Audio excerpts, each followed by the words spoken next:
madaxtooyada cusub ee ay dhismaheeda wado xukuumadda madaxweyne Biixi ayaa waxaa jira dad badan oo ka cabanaya in dhul ay deegaankaasi ku lahaayeen uu dhismaha madaxtooyadaasi cusub uu galay isla markaana aanay xukuumaddu dhul bedel u samaynin. telefishinka Ariel ayaa arrintaasi wax ka weydiiyay wasiirka wasaaradda howlaha guud iyo guriyada Somaliland mudane Cabdirashiid Xaaji Ducaale Qambi waxaana wasiirka ugu horey weydiiyay bal cabashadaasi waxa uu ka oranayo dhul madaxtooyada cusub ee la dhisayo dhul ay uu galay baa jira deyrka soo gudaha u galay dad cabanayana waa jiraan waa noo yimaadeen dadka wixii xaq ay u leeyihiin waa fulinaada waa siinayna wixii xaq u leeyihiin madaxtooyada Boorama ballaarin ayaad ku wadaan ayada lafteeda dad ayaa cabanaya oo leh ballaarintii dhulkayagii bay naga gashay maxaa taana ka leeyahay waxaanu siinaynaa dhul bedel baanu siinaa dadkaana wasaaradda howlaha guud iyo guriyada ayaa markii ugu horeysay waxa ay bilowday qorshe ay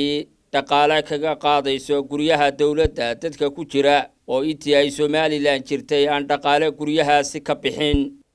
waxa laala wixii guri dawladeed ah ku yaala dalka lagu jiro dad shacabihii ku jiraan kuwa dad dawladda u shaqeeya ku jiraan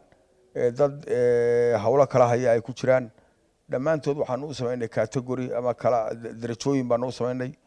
darajooyinkaas oo ah A iyo B iyo C hadda waxaa soo dhammaatay berbera waxaan leeyahay gobolka saaxil imikana waxaanu ka bilaabaynaa Boorama iyo Gabiley Hargeysa haddaanu bilaabaynaa goboladan kale bariga sii xigana waanu bilaabanaa hadda la bilaabaya kulli waa qaarba waa la wadaa oo Hargeysadan waa ka socotaa marka kirada oo ah guryaha dawladda kaliya maaha waa dhismayaasha dawladda ee dad shacabkii ku jiro ama bakhaar ha ahaado ama guri ha ahaado ama qol meel ka taagan ha ahaado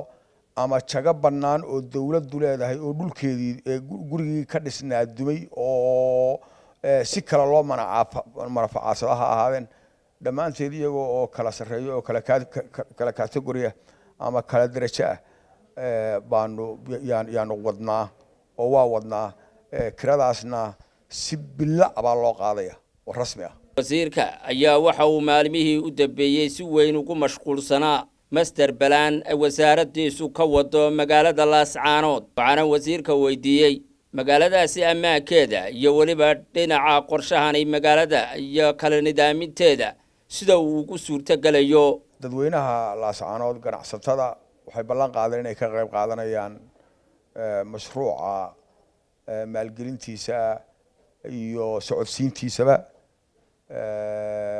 ammaankeeduna waa fiican yahay mudane ugu dambeyntii wareysigeena dhawaan waxaad ka mid ahayd wasiiradii madaxweynaha ku wehelinayay kulankii madaxweynaha dawlad deegaanka waxaana adiga lagu tiriyaa dadka ugu dhow ama saaxiibka yihiin madaxweynaha kulankaas macna caynkeedu ku fadhiyay madaxweynaha anigu wasiirada kale ugama sokeeyo ugamana dhowi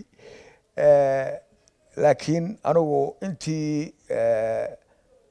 Somaliland iyo kililka ay ahaayeen dariska ay jireen kililka iyo Somaliland kulan ka khayr badan oo ka muhiimsan oo ka qurux badan oo ka wanaagsan oo Somaliland la kulanto qolada kililka shanaad ay wada kulan ama dawlad deegaanka Soomaalida anigu ma arag waxaan maqlayay dad telefishinada ka hadlaya oo wax badan oo aan la yaabay shubaya waxaana qabaa madaxweynuhu danta ummaddu meeshay gasho ama meeshii dani ugu jirto meeshii nabadgelyo ugu jirto meeshii wada shaqeyn ugu jirto in uu ka shaqeeyo